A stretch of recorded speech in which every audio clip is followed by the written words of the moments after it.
Most people think successful people have secrets, that they have hacked life, that they have some magic formula no one else knows about. But here is the truth. It's not just what they do, it's also what they refuse to do. Because while you are busy trying to balance your life, chasing motivation, scrolling endlessly and trying to look busy, they're doing something completely different. They break rules, they ignore trends, they focus on what actually matters, even when it doesn't feel good. In this video, you won't hear the usual advice. You'll hear 5 brutal, unexpected truths about what successful people don't do, and why that's exactly why they win. Let's get into it. Point 1. Back in the 60s, there was this quiet guy named Phil Knight. Not rich, not connected, not even sure how business worked, but he had a weird idea. What if I sold Japanese running shoes to American athletes? No company, no experience, just a made-up name, Blue Ribbon Sports, and a one-way ticket to Japan. Somehow, he landed a deal. He came back,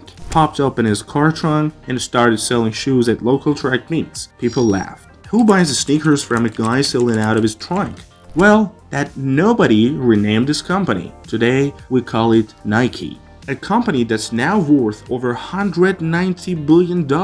That's enough to buy every single team in the NFL, NBA, and Premier League, and I still have billions left over. See, the thing is, people who ended up winning big, they usually look a little dumb at the start. They learn things that don't make sense yet. They say things that sound delusional. They walk past that no one else sees. Why? Because if it already made sense to everyone, it would have already been done. Highly successful people aren't scared to look crazy. They're scared to look normal and end up forgettable. They don't wait for approval. They don't beg for permission. They move fast, messy, and comfortably bold. They know that the price of originality is simple. You'll be misunderstood. But they also know something else. People laugh right before they clap. Point 2. Steve Jobs was once asked if he believed in work-life balance. He just smiled and said, "I don't believe in balance. I believe in building something that matters." This is the same guy who worked 7 days a week, slept on the floor at Apple, and once said, "I'm as proud of what we don't do as I am of what we do."